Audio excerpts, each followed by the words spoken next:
The year is 2035, and Captain Maya Chen wakes to blaring alarms as debris from a rogue nation's anti-satellite test shreds 3 communication satellites. Earth's orbit has become a battlefield, and Maya, brilliant, stubborn, and the youngest aerospace engineer ever appointed to the newly formed United Earth Space Command, has just 90 days to prevent global communications collapse. Captain Chen to the Situation Room immediately, the AI assistant announces as Maya pulls on her uniform jacket. She doesn't need the reminder. The catastrophic debris cloud is already disrupting global networks, and 17 nations are demanding immediate action. In the glass-walled command center, General Harrison's weathered face tells her everything before he speaks. We've lost the Eastern Pacific relay. Internet connectivity is down across Asia.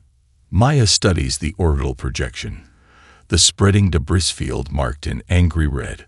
The traditional approach would be to launch interceptor missiles, she says, but that would create more debris. We need something smarter. Her radical solution: autonomous Aegis platforms that can intercept orbital threats using minimal weaponry, faces immediate resistance from the military-industrial complex. Northrop Quantum's CEO, Spencer Wells, laughs openly during her presentation. Captain Chen proposes glorified space janitors when what we need are orbital weapon platforms. But Maya finds an unlikely ally in Dr. Abigail Moore, the UN Space Commissioner. Give her the resources. Moore demands. We've tried the weapons approach for decades. Let's see if brains can succeed where brawn has failed. Working around the clock in the Houston Development Center, Maya leads a team of engineers from 7 countries. Their prototype uses repurposed satellite components and revolutionary new carbon mesh nets that can safely envelop debris without creating more fragments. It's not about destroying the threat, Maya explains to her skeptical team. It's about redirecting it. Every object in orbit follows predictable laws of physics. We just need to nudge them onto safer trajectories. 3 weeks before deployment, Maya discovers sabotage in the guidance systems, corporate espionage traced back to Wells' company, hoping to secure their own military contracts. With no time to rebuild from scratch, she makes a decision that violates every safety protocol in the manual. I'm going up with it, she announces. I'll manually calibrate the navigation array during deployment.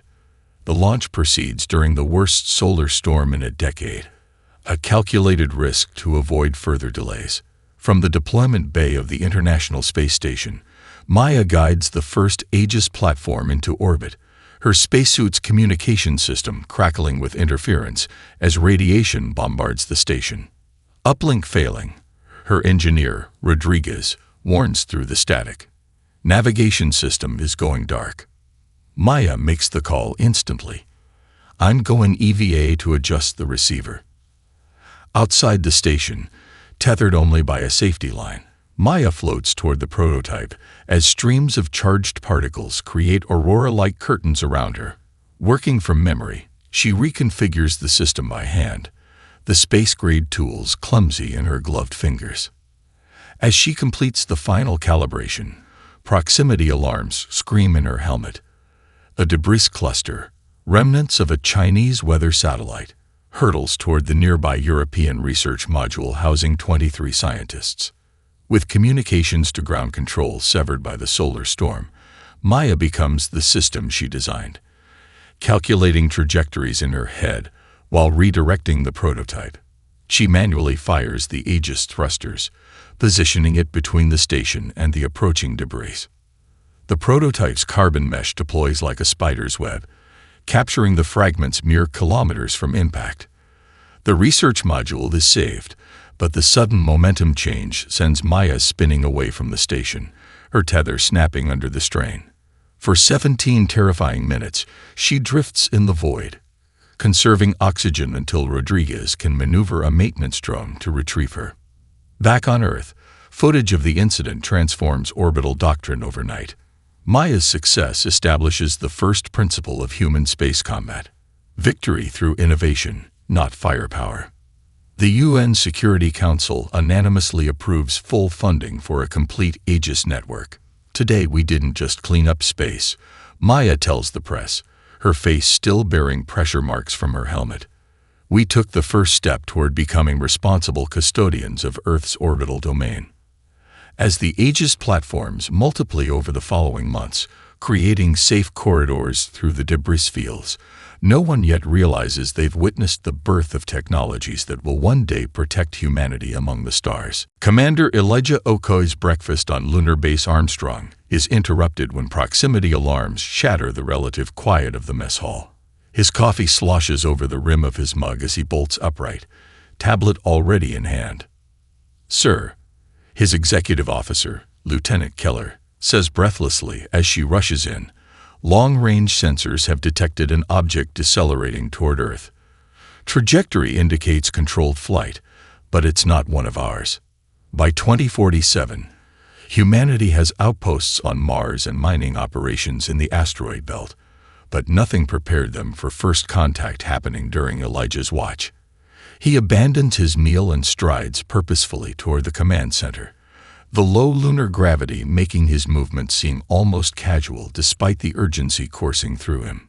"Show me," he orders as he enters the dome-shaped room. The main display flickers to life, revealing an object unlike anything in humanity's catalog of spacecraft. Sleek and crystalline, it leaves a faint radiation trail as it maneuvers with impossible precision. "We've transmitted standard greeting protocols on all frequencies," Communications Specialist John reports. No response. Okoye nods, his mind racing.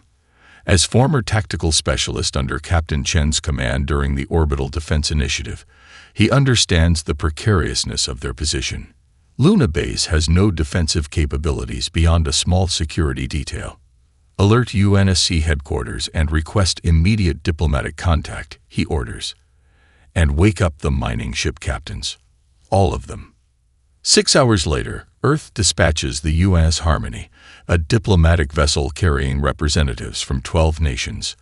Okoye watches with growing unease as the sleek shuttle approaches the alien craft, which now hovers in high Earth orbit. They're broadcasting the peace message in mathematics and basic pictographs. Jean narrates as the shuttle draws closer to the alien vessel.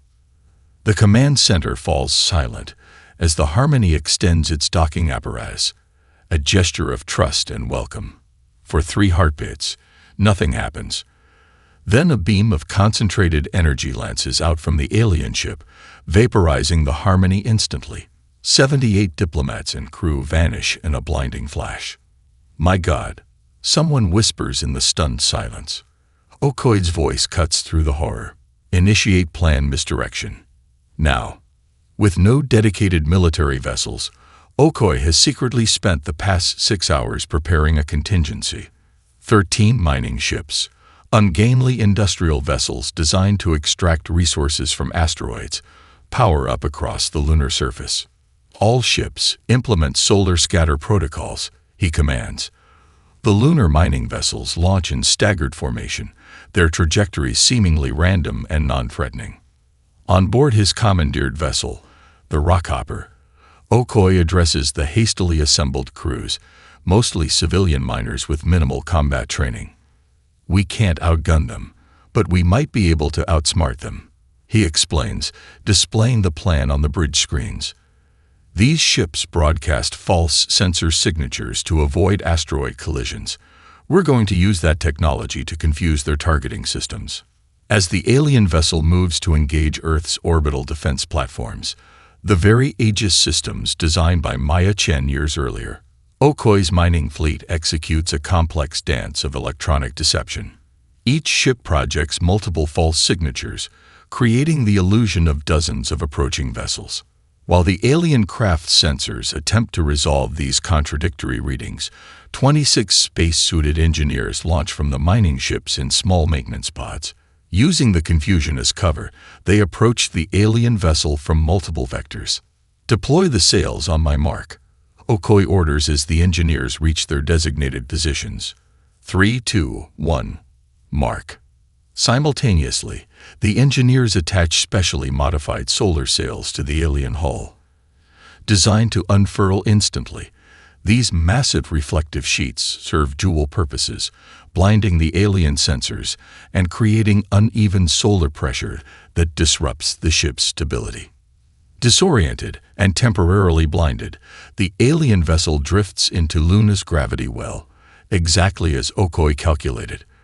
The mining ships coordinate their tractor beams, guiding the now crippled craft into a stable lunar orbit where it can be contained. 3 days later, specialized teams breach the alien hull, discovering technology centuries beyond Earth's development. The crew, crystalline beings requiring different atmospheric conditions than humans, are injured but alive. The captured technology reveals a terrifying truth. The Arcturian scout ship wasn't damaged when it entered the system. It was fleeing something worse. Translation of their records indicates they had been pursued across 3 star systems before seeking refuge in Sol's relatively hidden corner of the galaxy. Humanity has just announced its presence to a dangerous galaxy by capturing the ship belonging to one of its dominant powers.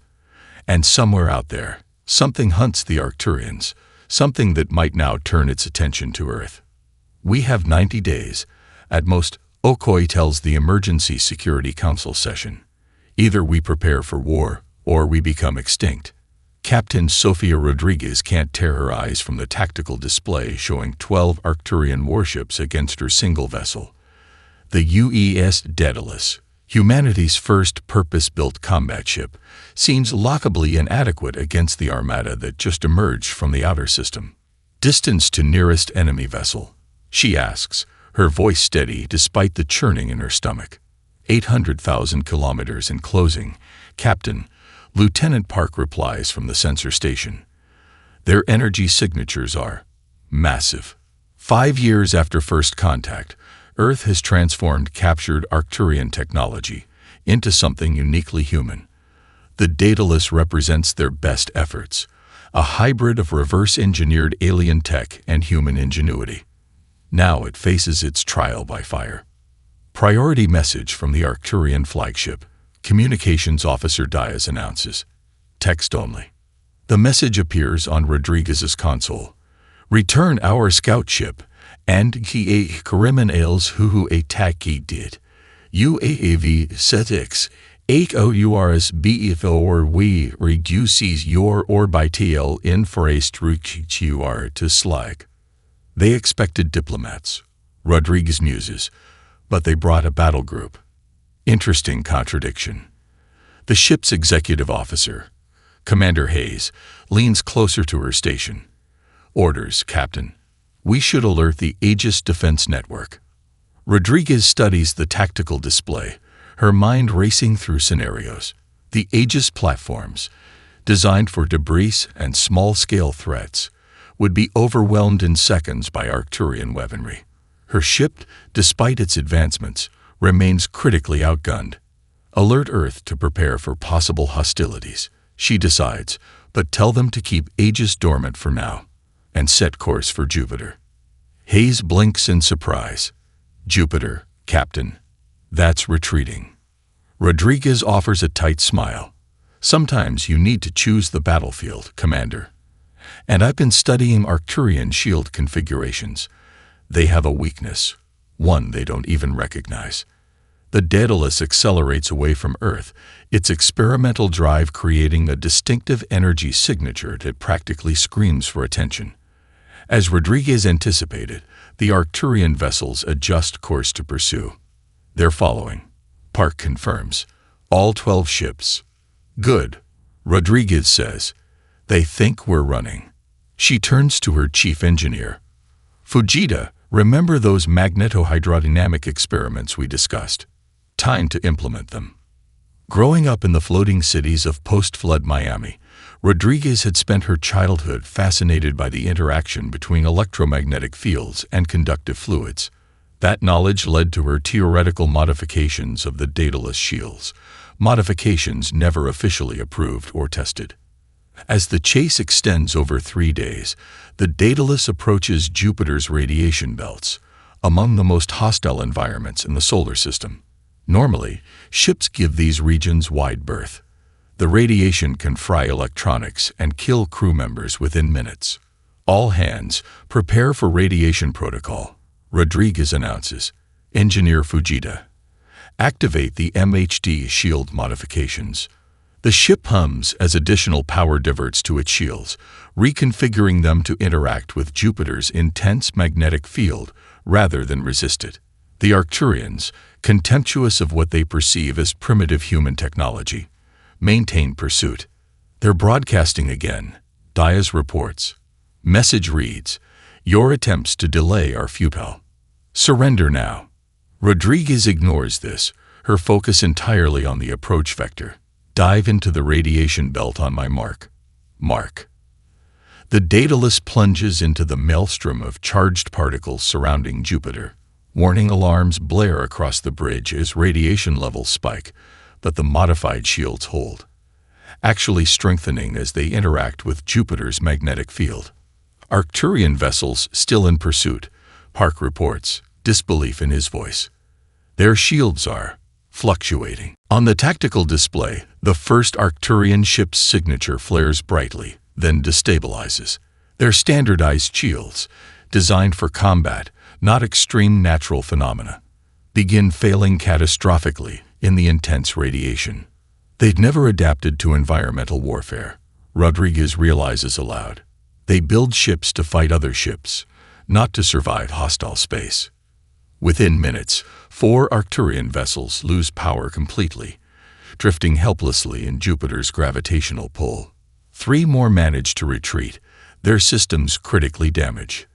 The remaining 5 maintain position at the edge of the radiation belt, unwilling to follow further. Rodriguez hails the Arcturian flagship from within the radiation field, where the Daedalus now sits safely cocooned in its specialized shields.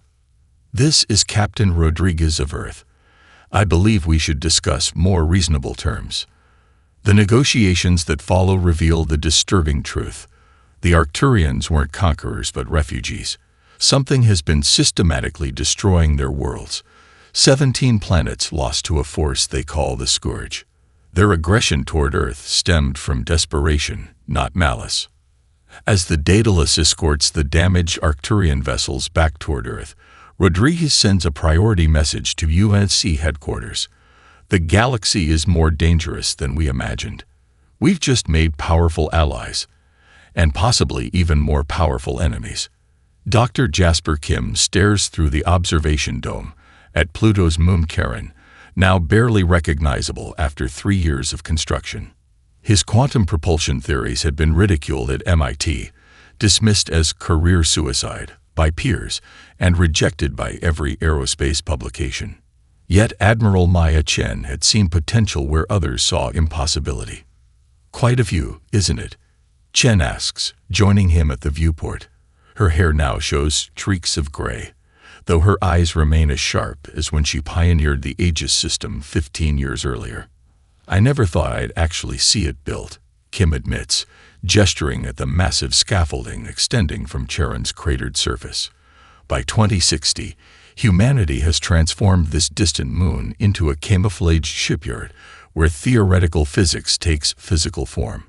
Chen smiles. The Arcturians still believe we're building capital ships to match theirs. Their spies have been sniffing around for months. The disinformation campaign had been Chen's idea, letting carefully selected details of Project Leviathan leak to their tentative Arcturian allies.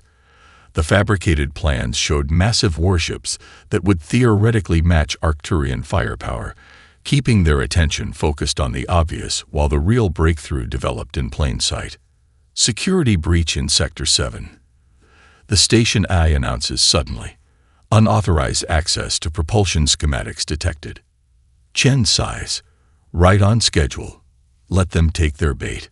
3 days later, Kim supervises the final installation of the quantum entanglement cores in what appears to be a mundane maintenance craft. These unremarkable vessels, officially designated as orbital support platforms, represent the true heart of humanity's defensive strategy. Entanglement synchronization complete, his assistant reports. All 47 vessels now linked. The Nexus grid, Kim's revolutionary system allows multiple smaller vessels to synchronize their defensive and offensive capabilities through quantum entanglement. Individual ships with limited power become a unified system when activated, sharing energy, computational resources, and tactical data instantly across vast distances. Admiral Chen to all stations, the comms system announces. Arcturian fleet detected entering Kuiper Belt boundaries. All personnel initiate Protocol Honeypot. The expected raid arrives with precision timing.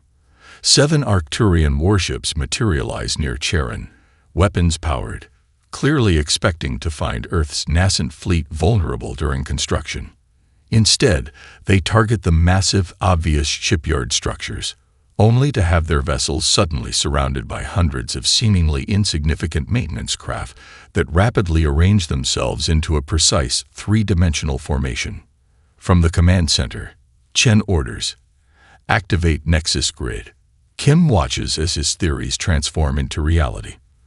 The maintenance vessels, previously unremarkable individually, begin pulsing with synchronized energy. Quantum entanglement allows them to function as a single organism, sharing shield power, targeting data, and energy reserves instantaneously regardless of physical distance. The Arcturian vessels fire on the formation, expecting to easily destroy the smaller craft. Instead, their energy weapons are absorbed by the collective shielding of the entire grid, the impact distributed equally among all vessels rather than overwhelming any single one. They're recalibrating weapons, the tactical officer reports, attempting to identify the control ship. Kim smiles at this. There is no control ship. That's what they'll never understand.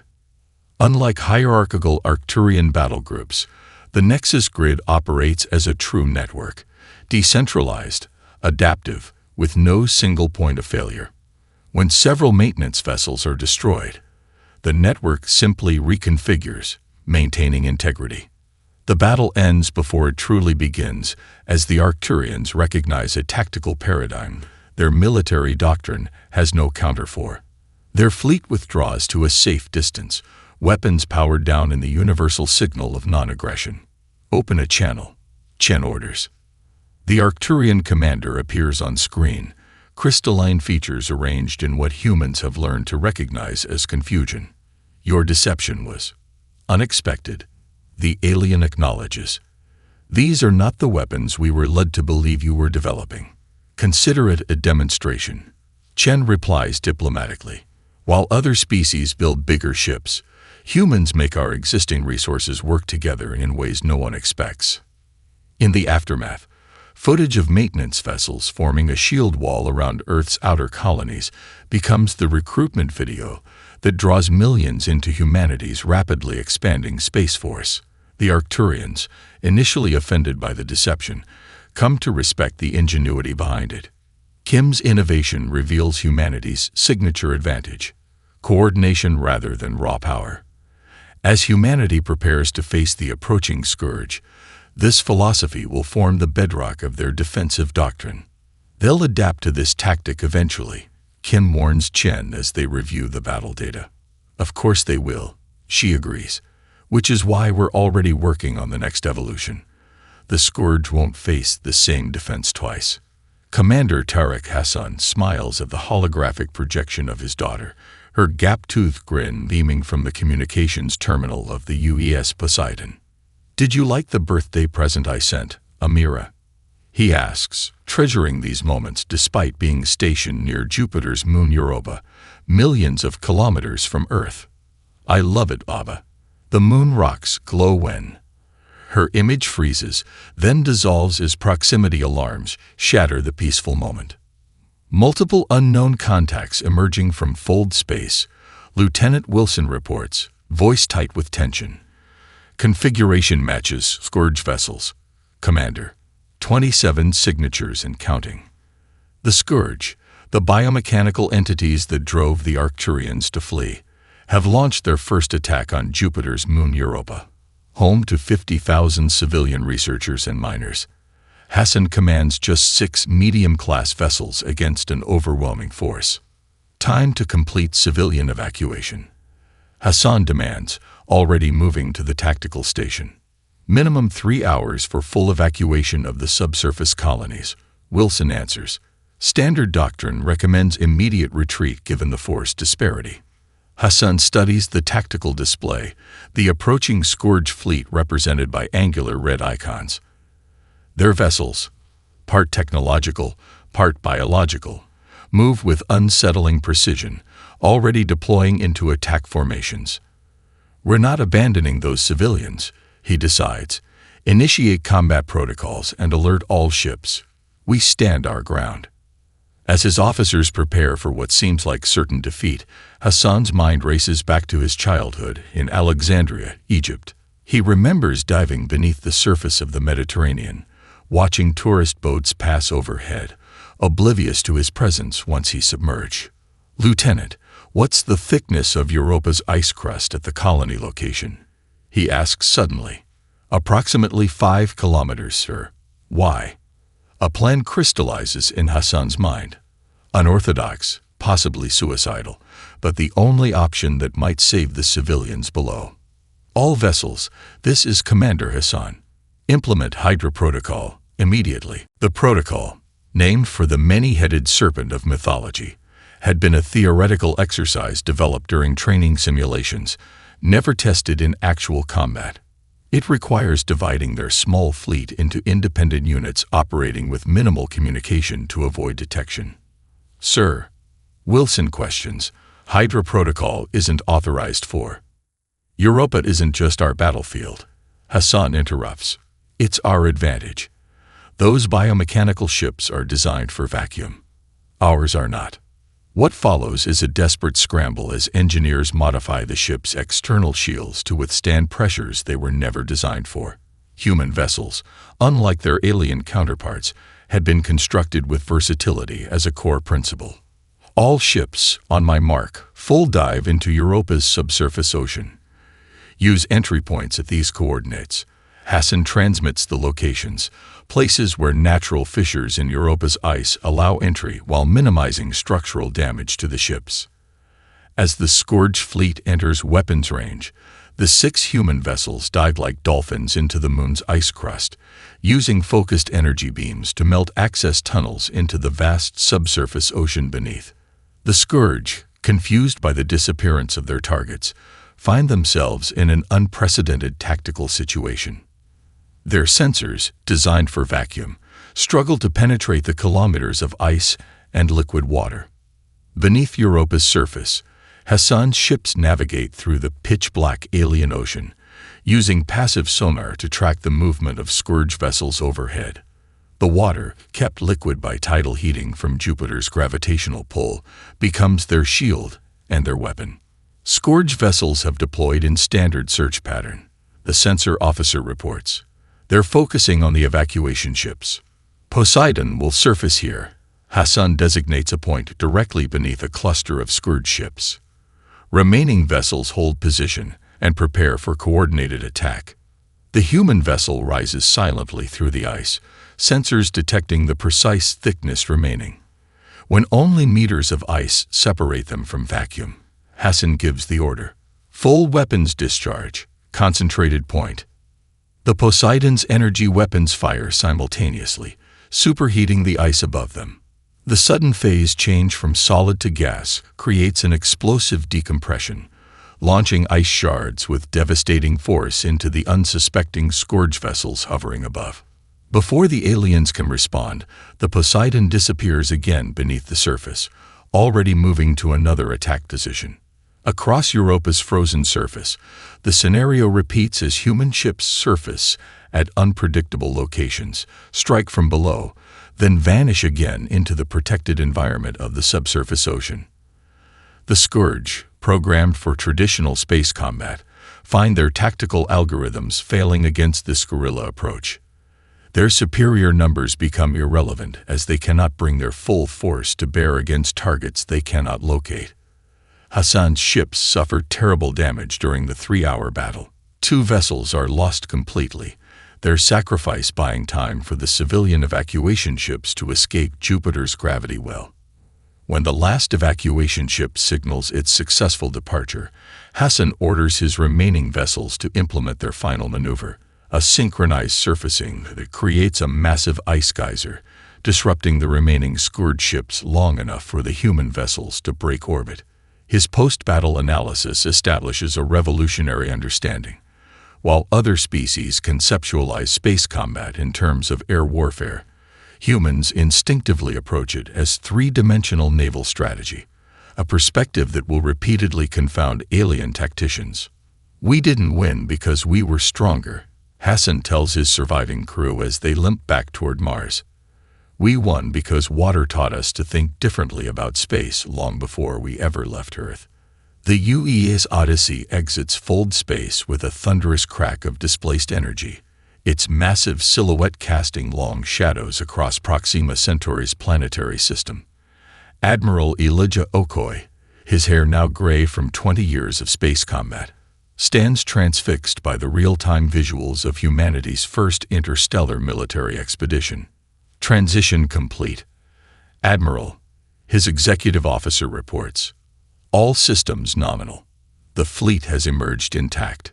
By 2085, Earth has committed fully to Okoye's swarm doctrine, a combat philosophy emphasizing coordinated strikes from distributed forces rather than concentrated firepower. The Odyssey, humanity's first Constellation-class carrier, houses not one massive weapon, but hundreds of smaller craft designed to operate in perfect coordination. Deploy reconnaissance drones," Okoye orders, full-spectrum sweep of the system. The 3-year journey from Earth had been spent in intensive training.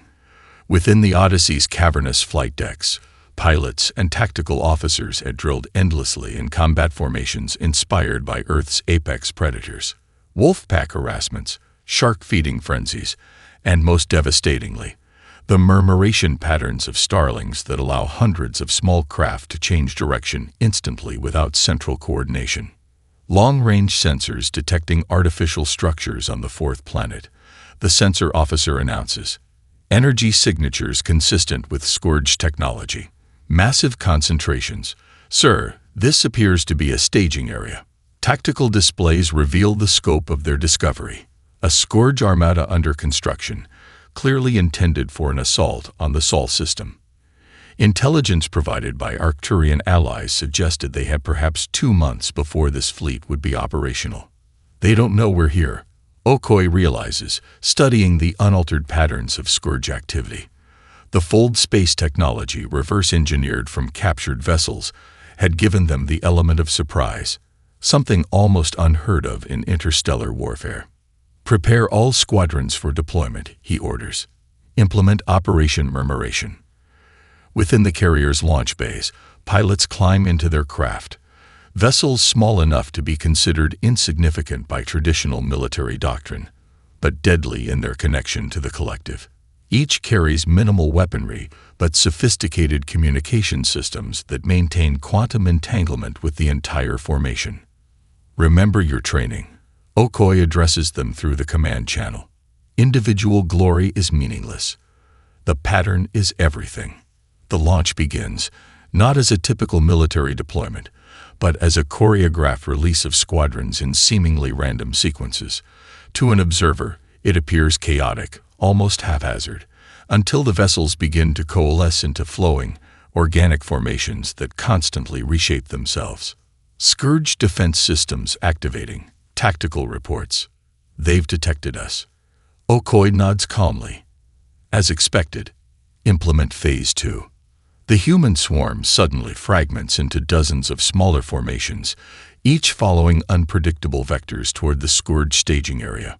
When the alien defense systems fire, they target formation centers that have already shifted, their algorithms unable to predict the organic, almost instinctual movements of the human pilots. "They're calculating our movements mathematically," Okoye explains to his bridge officers. "But our formations aren't mathematical, they're biological." On his command screen, he watches as squadron leader Nakamura's group executes a perfect shoal scatter, a maneuver based on how schools of fish instantly disperse when a predator attacks, then reform elsewhere. The Scourge weapons fire harmlessly through empty space where targets had been milliseconds earlier. Squadrons approaching primary targets, the operations officer reports. Scourge vessels attempting to launch. This is the critical moment. The Scourge must not be allowed to deploy their own craft and gain maneuverability. Okoye gestures to communications. All squadrons, execute Raptor Dive. The scattered human formations suddenly converge from all directions, mimicking how hunting birds stoop from the sky onto prey. The concentration of firepower, previously dispersed across hundreds of small craft, focuses on critical Scourge infrastructure, launch bays, command nodes, power distribution centers. Their tactical systems can't resolve our formations, tactical reports with barely contained excitement. They're targeting individual vessels instead of patterns. This is precisely what Okoye had theorized. The Scourge, like most advanced species, relies on predictive algorithms that identify threat patterns based on known military doctrines. Human swarm tactics, based on organic systems rather than mathematical formations, operate outside these predictive models. The resulting battle becomes required viewing at every military academy in known space, not for the technology involved, but for the distinctive human approach of treating ships as swimmers in an ocean of vacuum, using gravitational eddies and solar winds as currents to amplify their movements in ways mechanical calculation alone cannot predict. When the Scourge finally manage to launch a defensive force, they deploy in rigid geometric formations, efficient in traditional space combat, but utterly vulnerable to the fluid adaptability of the human swarm. They're fighting the last war, Okoye observes as the Scourge formations are systematically dismantled by attacks from unpredictable vectors. 6 hours later, the Scourge staging area lies in ruins, its partially completed fleet destroyed before it could threaten Earth. The human vessels reform around the Odyssey, their seemingly chaotic dance resolving into ordered squadrons once more. Casualties. Okoye asks solemnly. 17 craft lost, Admiral. 43 damaged but recoverable. A moment of silence honors the fallen before Okoye addresses the fleet. What we accomplished today wasn't just a victory, but a revolution in combat doctrine. We didn't win by building bigger guns. We won by remembering that we are not machines, and that is our greatest strength. As the Odyssey prepares for the long journey home, the message transmitted to Earth is succinct. The stars belong to those who adapt. Ambassador Sofia Rodriguez steps onto the Grand Conclave station with 7 alien dignitaries following in her wake. The diplomatic chambers fall silent as representatives from 17 species turn to observe the human who has orchestrated the impossible. A coalition of former enemies united against the Scourge threat. By 2093, humanity's unconventional victories have transformed Earth from an isolated backwater into the unexpected center of resistance. Rodriguez, once the captain who outmaneuvered an Arcturian battle group in Jupiter's radiation belts, now wields diplomacy with the same precision she once applied to tactical combat. The Void Concordat appreciates humanity's enthusiasm. The insectoid Proxian representative chittered, mandibles clicking with skepticism, but tactical coordination between such diverse species seems impractical at best. Rodriguez activates the central holographic display, revealing a detailed render of the Ta-CD system, a strategic choke point overrun by Scourge forces 2 decades earlier. Its 5 habitable worlds, once home to billions, now serve as biological processing centers for the Scourge's mysterious objectives. Impossible to retake, the Arcturian High Command had insisted during preliminary negotiations. Their crystalline commander stands rigidly nearby, facets reflecting the hologram's blue light. "Watch us," Rodriguez replies simply, manipulating the display to overlay a complex operational schematic. Operation Confluence will combine Arcturian energy technology, Proxian stealth systems, vegan manufacturing capabilities, and human tactical doctrine. The plan she presents is revolutionary, not because of its technology, but because of its organizational structure. Unlike traditional hierarchical command systems favored by most galactic species, Rodriguez proposes a network of specialized task forces operating semi-autonomously towards synchronized objectives. Your forces expect central command, she explains to the gathered representatives. The Scourge anticipates this because it's how wars have been fought in this galaxy for millennia. We propose something different. The debate rages for days. Species with rigid social structures struggle with the concept of decentralized authority. Others question whether forces with different physiologies, technologies, and evolutionary backgrounds can coordinate effectively in combat. Your biology has made you individualistic, the hive-minded vegan delegate observes. Most species here evolved from pack or herd structures. Your approach is alien, even among aliens. Rodriguez smiles at the irony. Perhaps that's exactly why it will work. The Scourge anticipate traditional doctrine because that's all they've ever faced. After 11 tense days, the Galactic Defense Pact is ratified. 3 weeks later, Fleet Commander Maya Chen, her legendary status now mythic across 8 species, stands on the bridge of UES Prometheus as the first truly multi-species fleet in galactic history emerges from fold space near tenacity. All task forces implement assigned protocols. Chen orders calmly, her voice translated simultaneously into 14 different languages through the integrated communication system. The liberation of tenacity unfolds not as a frontal assault, but as a synchronized ballet of specialized task forces targeting distinct objectives simultaneously, a hallmark of human military thinking. Arcturian energy vessels disable planetary shields while Proxian stealth units infiltrate command structures. Vegan high ships deploy swarms of manufacturing drones that construct combat units directly in tactical positions. Coordinating this diversity would be impossible through traditional command structures. Instead, Chen implements the adaptive consensus system developed by Earth's military theorists, a framework where task forces maintain strategic alignment while making tactical decisions independently based on real-time conditions. Task Force Horizon reports Scourge counterattack at coordinates 227 Mark 84. The tactical officer announces. Chen nods, unsurprised. As predicted, inform them to proceed with contingency echo and alert adjacent forces of the developing opportunity. The Scourge, programmed to identify and eliminate command vessels first, find themselves unable to disrupt operations when no single point of failure exists. When they adapt to target communication relays instead, they discover the fleet using quantum entanglement communications immune to conventional interference.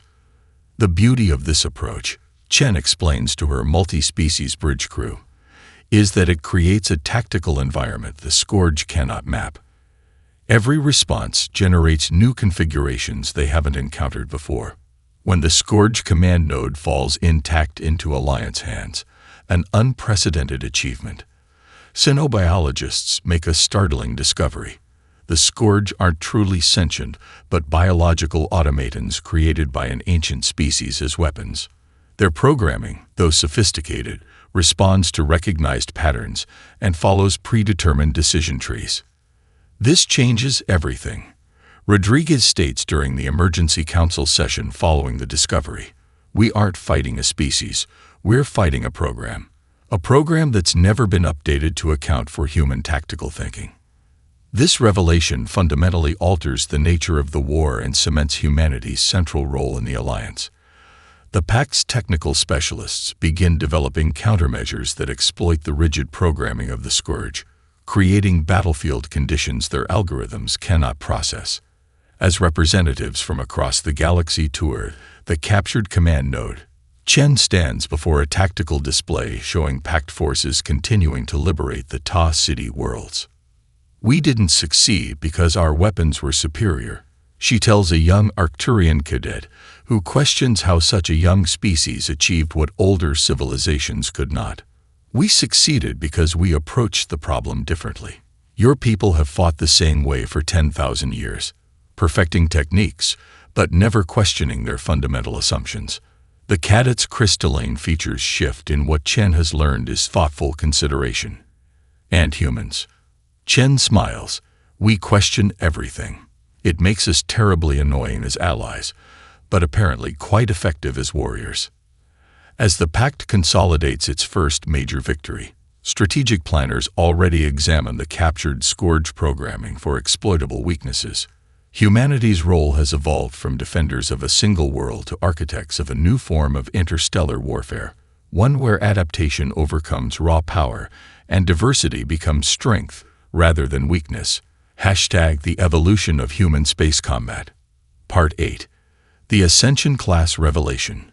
The UES Humanity's Reach glides from its construction cradle at Alpha Centauri, its kilometer-long hull gleaming in the light of 3 stars. Admiral Jasper Kim, the once ridiculed theorist whose propulsion concepts revolutionized interstellar travel, stands on its command deck with tears in his eyes. "She's beautiful," he whispers, watching as the final docking umbilicals detach from the ship's sleek form. This Ascension-class vessel, completed in 2105, represents the culmination of human military evolution. Not merely a warship, but a complete combat ecosystem incorporating technologies and tactical philosophies from a dozen allied species, all filtered through the uniquely human perspective of adaptive warfare. All systems online. Admiral, the operations officer reports. Quantum entanglement network synchronized with Pact defense grid. The commissioning ceremony proceeds with representatives from 28 species in attendance. What began as humanity's desperate attempt to survive first contact has evolved into a revolution in interstellar warfare, one where Earth's approach has become the template for a new era of galactic defense. Long-range sensors detecting anomalies at system periphery. The tactical officer interrupts suddenly, voice tight with tension. Fold space signatures. Massive numbers. Configuration matches Scourge vessels. A holographic display confirms the nightmare scenario intelligence analysts had feared.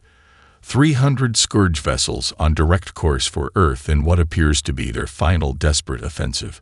The proximity of the attack suggests a fundamental change in Scourge tactics. A last, all-or-nothing strike at the heart of resistance. Alert Pact headquarters, Kim orders calmly. But do not request reinforcements. His executive officer blinks in surprise. Sir, even with our advancements, we can't face that armada alone. Kim studies the tactical display, a slight smile forming. This ship wasn't designed to match their numbers, Commander. It was designed to transform the nature of conflict itself. The Humanity's Reach moves to intercept the Scourge fleet at the heliopause, the boundary where the solar wind meets interstellar space. Here, in the borderlands between star systems, Kim deploys the revolutionary systems that distinguish the Ascension class from any previous combat vessel. Deploy gravity manipulators, he orders. Create terrain according to Protocol Labyrinth. From specialized emitters along the ship's hull, precisely calibrated gravitational fields begin to form. Invisible structures in vacuum that bend the very fabric of space. What was once empty void becomes a complex three-dimensional maze of gravitational eddies, wells, and currents. The Scourge fleet is adjusting course, tactical reports. They appear confused by the gravitational readings. Now deploy electronic warfare platforms, Kim continues. Target their command and control frequencies. Dozens of autonomous drones launch from the Humanity's Reach, each carrying specialized equipment designed to exploit the programming weaknesses discovered during the Ta City campaign. These platforms begin broadcasting algorithmic disruption signals specifically designed to introduce errors into Scourge tactical calculations. What follows isn't just combat but transformation of the battlefield itself. The Scourge vessels, following rigid programming that has served them for millennia, attempt to adjust to conditions their algorithms cannot properly interpret. Ships collide with invisible gravitational barriers or accelerate unexpectedly when caught in artificial currents. They're attempting to regroup, the sensor officer reports. Approximately 60% of their force is now combat ineffective due to gravitational disruption. Kim nods, proceeding to the next phase. Deploy assimilation modules. This represents perhaps the most revolutionary aspect of the Ascension class. Specialized diplomatic units carrying translation matrices and adaptive interface systems capable of communicating with the Scourge's command protocols. Begin broadcasting surrender terms on all frequencies, KIM orders. Include the override sequences. The assimilation modules transmit not just communication but specialized code sequences, the culmination of years studying captured Scourge technology. These sequences, derived from the Scourge's own programming language, offer something the automatons have never encountered, a higher priority command structure than their original programming. On the tactical display, Scourge vessels begin powering down weapon systems. Others attempt to flee but find themselves trapped in the gravitational maze. The few that continue fighting are targeted with precision strikes from the humanities' Reach's conventional weapons. Admiral, communications reports with barely contained awe. 87 Scourge vessels are acknowledging the surrender protocols. There, awaiting instructions. The bridge falls silent as the crew comprehends the magnitude of what they've accomplished. They haven't merely defeated the Scourge. They've found a way to subvert the very programming that drives them. As representatives from across the galaxy tour the revolutionary vessel afterward, an aging Maya Chen, now High Admiral of the combined fleet, stands before the remembrance wall listing all those lost in humanity's journey from vulnerable planetary species to guardians of galactic peace. Her hand traces the name of a communications technician killed in Earth's first orbital defense system 70 years earlier. "We didn't win because we built bigger guns," she tells a young Arcturian cadet. "We won because we never stopped questioning how to fight differently tomorrow than we did yesterday." In the aftermath, the captured Scourge vessels provide unprecedented insight into their creators, a species long extinct that had created the automatons as weapons of war, then perished in conflicts of their own making. The Scourge, programmed to expand indefinitely without oversight, had continued their mission long after any purpose remained. As the story closes, a sensor operator aboard the humanities' Reach detects unusual readings from beyond the galactic rim. Evidence that the Scourge may have been only the vanguard of something far more ancient and terrible. Humanity and its allies face an uncertain future, but they face it together, with the lessons of adaptive combat and cooperative innovation that transformed human space warfare from desperate orbital defense to the most sophisticated fighting doctrine in known space. Admiral Kim studies these readings quietly before making a simple entry in his log. "Today we solved one puzzle only to discover another." Fortunately, solving puzzles is what humans do best.